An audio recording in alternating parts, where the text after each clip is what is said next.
Este es su programa La Voz Boricua y les damos un saludo patriótico a todos los que nos escuchan y nos ven a todo lo largo y ancho de nuestra isla Puerto Rico y a la diáspora boricua en los Estados Unidos. La Voz Boricua es un programa auspiciado por el Estado Nacional Soberano de Borinquen y les habla su moderador, el licenciado José Luis Fernández Pagán. El tema que nos ocupa hoy es la diáspora boricua, la ciudadanía americana y la igualdad de protección de derechos civiles. Para abundar con la discusión de este tema, contamos con la participación de el doctor Francisco Jordán, líder cooperativista y catedrático retirado de la Universidad de Puerto Rico. Así también contamos con Darlene Elías, líder de la diáspora boricua, con un grado de bachillerato en ciencias políticas de Mount Holyoke College en Massachusetts, y también con Freddy Vadillo, nuestro director técnico. Le damos la bienvenida a nuestros panelistas a este su programa, La Voz Boricua, y sin más preámbulos vamos al grano del tema que nos ocupa en el programa de hoy. Comencemos con las preguntas. Darlene, la inmigración de boricua hacia los Estados Unidos ha sido la combinación, como ya dije, de un conjunto de factores sociales y cambios económicos que sufrió la isla, que llevó a grupos de puertorriqueños en busca de nuevas oportunidades de vida, que representaba a los Estados Unidos en ese entonces como el llamado sueño americano. Cuéntame, Dalí, ¿la diáspora boricua ha satisfecho las expectativas de ese sueño americano de prosperidad, oportunidades de empleo y beneficios sociales? ¿Existe alguna diferencia en sus condiciones de vida? Sobre el asunto del sueño americano, te voy a decir que eso no existe, que es una falacia. No existe para la mayoría de la gente aquí en los Estados Unidos, mucho más todavía para los puertorriqueños, los morenos y las personas de color. Si eso existiera, no tuviéramos visto ahora o viendo ahora en el momento la crisis humanitaria que está pasando ahora en el sur con los mexicanos y con los inmigrantes que están entrando en el borde. Estamos viendo casi 2,000 personas entrando al día y 500 de esas personas que están entrando son niños que están entrando sin los padres de ellos. Y lo que está sucediendo es que lo están aguantando a ellos en estas facilidades que se parecen mucho como presidios. El sueño americano no existe. Vienen mucha gente aquí debajo de unas circunstancias, muchas destrezas que están sufriendo, como lo que sucedió con los boricuas que vinieron para acá después de los huracanes, después de huracán Irma y María. Ellos tuvieron mucha dificultad cuando vinieron para acá. Si tuvieron familia, se quedaron con familia, pero muchos de ellos que lograron llegar aquí se quedaron en shelter, no tenían sitio donde vivir, no tenían trabajo y se les ha hecho bien difícil, y muchos de ellos todavía están luchando. Cuando se habla del sueño americano, uno piensa, pues voy a llegar a los Estados Unidos, voy a hacer todo lo posible para superarme, conseguirme buen trabajo, educarme, la cual es bien difícil. Los trabajos buenos aquí son bien difícil conseguir, uno se tiene que educar. La educación de colegio aquí es muy caro, y todo con eso, cuando uno se educa, eso no quiere decir que es una garantía que vas a conseguir un buen trabajo. Inclusive el gasto de la vida también es bien cara, las casas son bien caras. La mayoría de las casas que se pueden conseguir baratas existen en las ciudades, pero no están en buenas condiciones, se tienen que arreglar. Son muchas cosas, y las necesidades básicas también son bien caras. Los tiempos han cambiado mucho, y mucha gente dice, pues, y estos estados como Alaska y como Hawái que han progresado. La economía de ellos es mucho más diferente que Puerto Rico. Hawái tiene el turismo, pero el gasto de vida allá es muy cara, y también Alaska. Estas son cosas que la gente tiene que considerar, que ellos van a llegar aquí y no va a ser fácil. Eso no quiere decir que la gente no lo logran, pero la mayoría no. Francisco, ¿qué tú opinas con relación a esto de la que acaba de hablarnos Darlene? Sí, mira, la inmigración es un fenómeno muy complejo. Es así, es un fenómeno mundial, es un fenómeno humano, es un fenómeno natural. Los Estados Unidos de sí son una nación constituida sobre la inmigración. En el caso de Puerto Rico, podemos distinguir varias etapas y muchos procesos.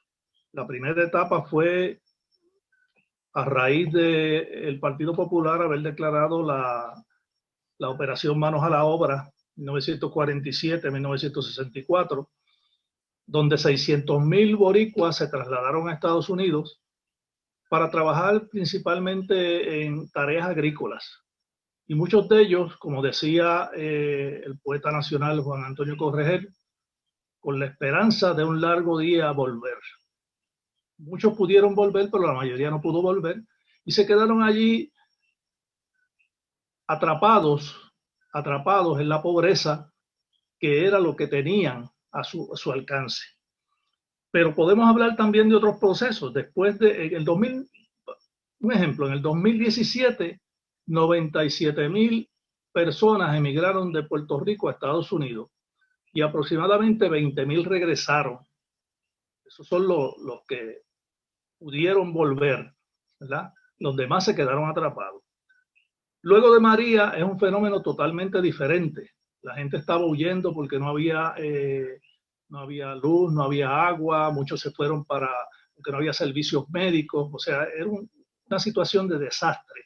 Así que esa para los efectos no cuenta como una inmigración normal. Es una inmigración fundamentada en un evento de tragedia nacional. Pero también hay otra inmigración que mucha gente se pasa desapercibida, y es la que tiene que ver con los profesionales. Los profesionales emigran, al igual que los demás, pero hay unos profesionales que se preparan en Puerto Rico, estudiantes recién graduados, principalmente de ingeniería y de carreras técnicas, que van a aportar a esa sociedad americana. No van a buscar un sueño americano, van a aportar, y esto constituye un robo de cerebros para nuestra nación. O sea, es una consecuencia más de la colonización, donde se nos quitan esas personas que son educadas aquí y van a aportar a Estados Unidos. ¿Se le provee a la diáspora boricua igual protección de derechos civiles con respecto a la comunidad natural y a los nacidos en los Estados Unidos? ¿Es igual? Diré yo que no, tú sabes. Una de las cosas que dicen la gente es, pues, si Puerto Rico llega a ser el Estado, nosotros vamos a tener el derecho de votar.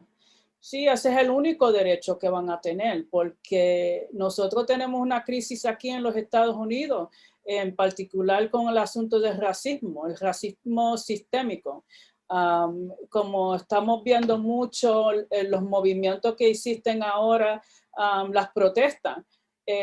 Si tuviéramos los derechos civiles, esas cosas no sucedieran.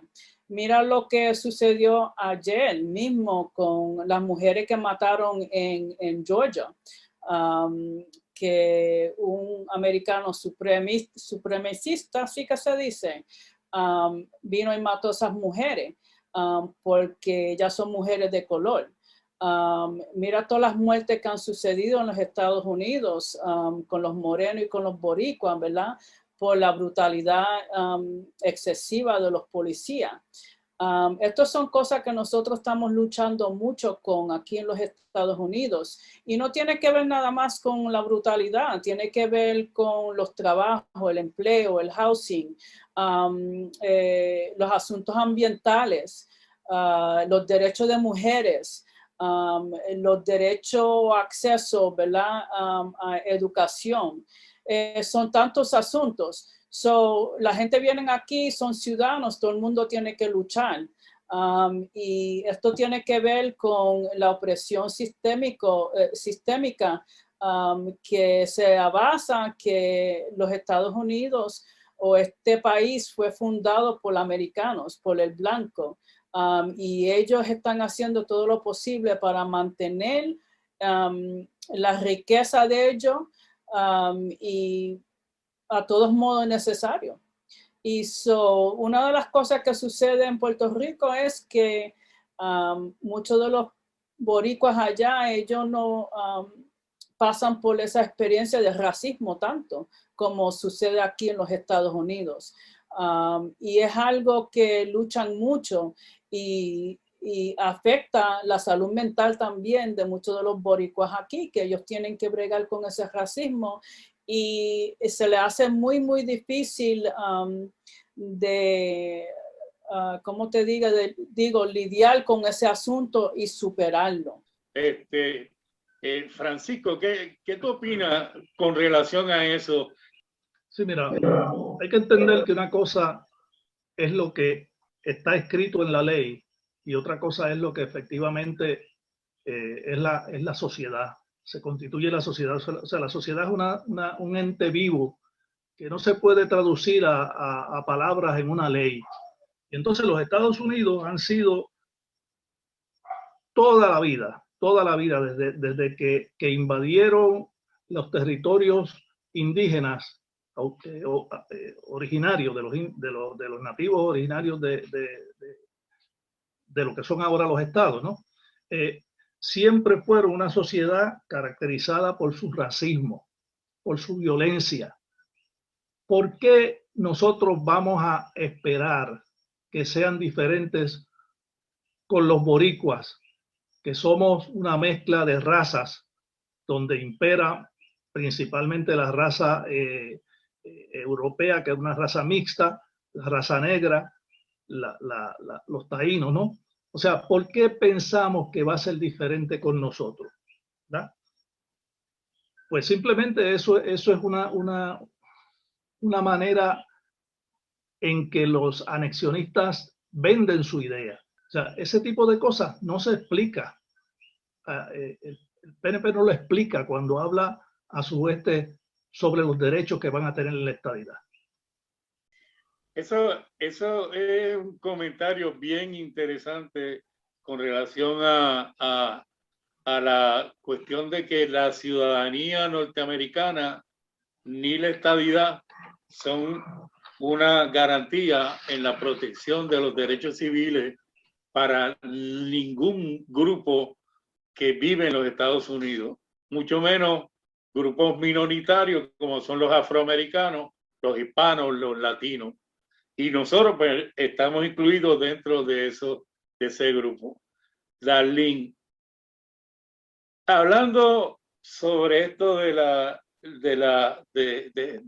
diáspora boricua y nuestra cultura, ¿es posible, puede la diáspora boricua permanecer y convivir con su identidad nacional e idioma español ante el melting pot cultural norteamericano? O sea, o somos discriminados si hablamos español o si nos manifestamos como boricuas allí en los Estados Unidos. Cuéntanos. Te voy a decir que el lenguaje aquí dominante es inglés y cuando los niños vienen de Puerto Rico para acá o los latinos vienen acá de otros países y entran en el sistema escolar, ellos no son permitidos de hablar español. Y eso yo lo sé directamente porque yo trabajo en el sistema social aquí en Massachusetts. Y yo he trabajado con muchos niños y muchos jóvenes. Y uno de los dilemas que nosotros tuvimos aquí en Massachusetts es que la educación bilingüe, eso lo sacaron muchos años atrás. Ellos lo que hacen aquí es que ellos... ponen los niños que hablan español en un clase, un salón, donde se habla inglés, la maestra habla inglés. Si ella habla español, no se le permite que puedas hablar español a los niños. Ellos tienen, por fuerza, son forzados de aprender inglés para poder comunicarse y aprender en el salón. Y esa situación existe en los Estados Unidos. Tú sabes, el boricua le gusta congregarse en áreas en los Estados Unidos, tú sabes, donde hay otros puertorriqueños. Y por esa razón nosotros vemos ese patrón aquí en los Estados Unidos, donde la mayoría de los boricuas viven en ciertas áreas de los Estados Unidos, como Florida, Nueva York, Chicago, Los Ángeles, Massachusetts, donde vivo yo, Connecticut. En esas áreas tú te vas a encontrar con muchos boricuas, y si tú estás en un establecimiento, un negocio o una situación pública donde hay muchos boricuas y se ve la cultura de nosotros, pues sí vamos a poder hablar español, tú sabes, uno al otro. Pero si tú estás en una situación, una institución o un lugar donde se habla inglés nada más, no se te va a dar la oportunidad de hablar español, y no importa lo que tú sabes. Es verdad que ellos te consiguen unos intérpretes, pero todo con eso va a ser bien difícil. Yo te digo que una de las cosas que yo temo mucho es nosotros perder la identidad de nosotros. Porque mucha de la diáspora de acá, aunque ellos tratan de seguir con las tradiciones y normas, se están perdiendo mucho. Las celebraciones no se hacen tanto como antes. Ahora estamos bregando con la pandemia. La gente no quiere salir. Las celebraciones no existen como antes. Y mucha de la gente de nosotros, ellos, como te digo, ellos están aprendiendo cómo dominar la cultura americana y cómo hablar inglés. Y si nosotros somos o llegamos a ser un estado, Puerto Rico, lo mismo va a seguir en Puerto Rico.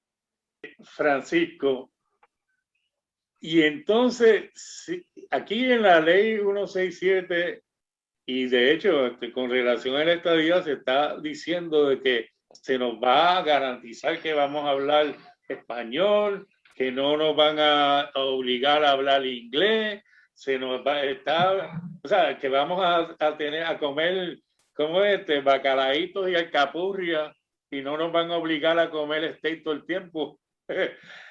O sea, ¿de qué estamos hablando entonces? Si allá la diáspora viviendo en los Estados Unidos no puede estar, o sea, se le dice esto, mire, aquí se habla inglés, no se habla español, y entonces ¿de qué nos están hablando aquí los estadistas? Sí, bueno, obviamente nosotros somos una nación diferente. Nosotros somos una cultura diferente, un pueblo diferente. No hay manera de que nosotros nos integremos a los Estados Unidos.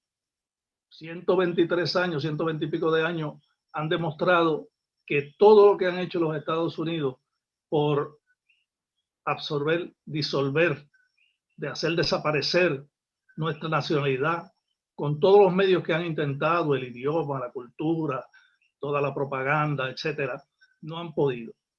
Y entonces uno lo que tiene que pensar es, vamos a ver los pueblos en que los Estados Unidos han intervenido. ¿Qué ha sido de las tribus indígenas americanas? ¿Qué ha sido de los hawaianos originarios? ¿Qué ha sido de las tribus que vivían en Alaska?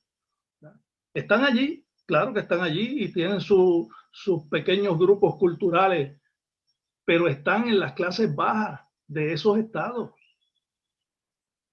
No hay una excepción, no hay una excepción. Los Estados Unidos han invadido Puerto Rico por la fuerza.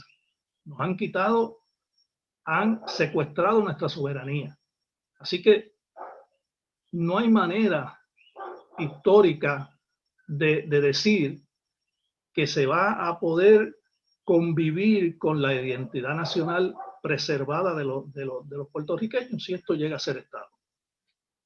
Es como lo que siempre se ha visto, Francisco y Darlene, que en Puerto Rico ha habido la resistencia al asimilarnos. O sea, Estados Unidos comienza a imponernos el inglés, comienza a quitarnos toda, a borrar nuestra historia, pero nosotros por todo este tiempo, 133 años de ocupación militar norteamericana, continuamos con nuestra identidad boricua, tanto aquí en la isla como allá en los Estados Unidos.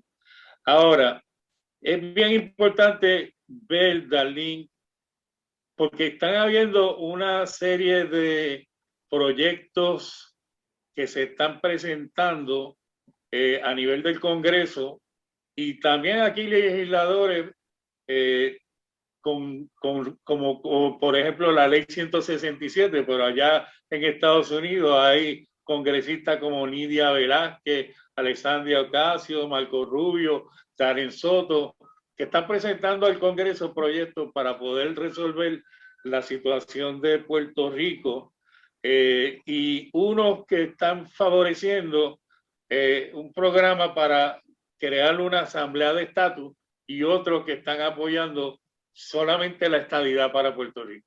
¿Qué opina la diáspora con respecto a eso? ¿Qué tú has escuchado allá en Estados Unidos? Lo que está sucediendo es que aquí hay muchos boricuas, ¿verdad? Y yo digo porque no conocen la dinámica, tú sabes, la política del Congreso, ¿verdad? Y la política americana. Ellos están empujando la estadidad, especialmente los boricuas que viven en Florida. Se están dejando de llevar por la política de allá abajo. Florida se considera un swing state, ¿verdad? Eso quiere decir que muchas veces puede ir de demócrata a republicano. Y cada partido trata de convencer, ¿verdad? O comprar la gente de allá abajo con los votos de ellos. Y lo que está sucediendo es que Darren Soto, el representante de allá abajo, y Marco Rubio, ellos están prometiendo, están empujando la estadidad de allá abajo. Y tienen mucho apoyo, pero yo te digo que el apoyo no tiene que ver porque ellos sinceramente están interesados en mejorar la situación de Puerto Rico ni de los boricuas acá en los Estados Unidos. Ellos lo que se están enfocando es que ellos quieren tener más representación en el Congreso para poder pasar muchos de los biles de ellos, porque en el pasado lo que ha sucedido, especialmente cuando Trump estaba y cuando estaba Obama, existía un estanque, ¿verdad? Los republicanos estaba como estoqueado y los republicanos eran los que dominaban el Senado. Ahora ellos tienen, si tú lees mucho los artículos que existen aquí, lo que está saliendo en la prensa, la mayoría están empujando a favor de la estadidad, pero cuando tú estás escuchando lo que están diciendo, leyendo lo que están diciendo, ellos no están hablando en ningún momento sobre mejorar la situación de Puerto Rico. Ellos no están hablando de mejorar la vivienda o la calidad de vida de los puertorriqueños. Ellos lo que están hablando es que quieren aumentar los asientos que existen en el Congreso. El bill de Darren Soto, como lleva ya 3 años, tiene mucho apoyo, ¿verdad? Porque él lleva ya 3 años empujando y los PNP también están detrás de ese bill. El bill de Alexandria Ocasio Cortés y Nidia Velázquez, ellos están considerando las 3 diferentes posiciones, la posición de estadidad, la posición del Commonwealth, ¿verdad? El estatus de Puerto Rico como está ahora y la independencia. Pero lo que está sucediendo es que ellos no tienen un plan específico cómo eso va a suceder y en el momento no tienen mucho apoyo. Y la razón, te lo voy a decir de nuevo, es porque no están hablando de cómo es que se va a mejorar la vida de la gente en Puerto Rico. Y ellos saben que ellos no pueden hacer ninguna promesa, ninguna garantía, porque la vez que ellos llegan a ser Estado, mucho de eso tiene que ver con la economía de Puerto Rico, no con la ayuda federal. Francisco, en estos días se ha oído que la Junta de Control Fiscal no aprobó para la ley 167 de los fondos. Y eso me parece que es bueno en términos de que si van a empujar aquí la ley 167 para el voto en el 16 de mayo, ¿con qué fondo van a promover eso? ¿Qué tú opinas de eso en particular y lo que está hablando Darlene con relación a los proyectos y esfuerzos que están haciendo estos congresistas para resolver el estatus de Puerto Rico? Mira, cuando empezaste a hablar me acordé de una cita un poco bíblica, ¿no? Una expresión de Jesucristo, ¿no? Dejad que los muertos entierren a sus muertos. Eso es cosa de ellos, ¿verdad? Los PNP montaron ese andamiaje, pues que ellos lo resuelvan. Ahora, hablando de estos proyectos, si los Estados Unidos quisieran dar la estadidad, ya lo habrían hecho. Ellos son los dueños de la corporación, ellos son los que admiten o no admiten a las personas o a los estados, ¿verdad? Que quieran tenerlos. Y generalmente empujan cuando quieren que un territorio sea estado, ellos se encargan de mandar la gente, de activar todo para que se logre. Aquí en Puerto Rico ha sido lo contrario. Pero es una contradicción absoluta. Es una contradicción absoluta que la solución al estatus de Puerto Rico, los puertorriqueños, no los americanos, los puertorriqueños, quieran que se origine en el Congreso.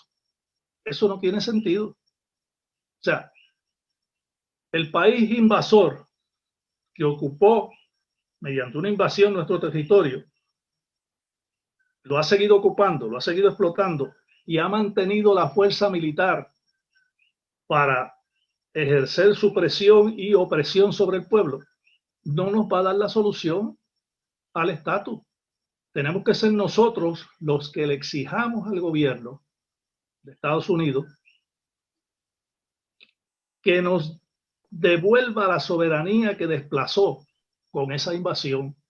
Solamente los poderes soberanos nos van a permitir a nosotros ejercer la autodeterminación. Lo demás son cuentos de camino, lo demás es tratar de perfumar la colonia, que es lo que yo creo que están haciendo con esos proyectos. En última instancia, esos proyectos se van a convertir en una manera de mantener el coloniaje por 100 años más. Y el Congreso muy contento con eso. De este tema, lamentablemente, se nos está acabando el tiempo y no podemos seguir opinando más. Gracias les doy a los panelistas, Francisco Jordán, así como Darlene Herría, el líder de la diáspora boricua, por su participación en el programa de hoy, La Voz Boricua, especialmente a nuestro director técnico, Freddy Badillo. Queremos recordarles que en el próximo sábado 3 de abril, a la 1 de la tarde, se llevará a cabo una asamblea de pueblo en la plaza pública de Dorado para dialogar sobre varios asuntos de interés, entre estos el problema de la corrupción, la violencia generalizada, la falta de seguridad ciudadana, la deuda pública y la elección de los cabilderos estadistas. Las personas interesadas pueden acceder a nuestro portal en la red ensb.info. Nos despedimos en este es su moderador, el licenciado José Luis Fernández Pagán. Un saludo patriótico a nuestra audiencia y nos vemos en la próxima transmisión. Estamos de pie y nada nos detiene. Juntos venceremos.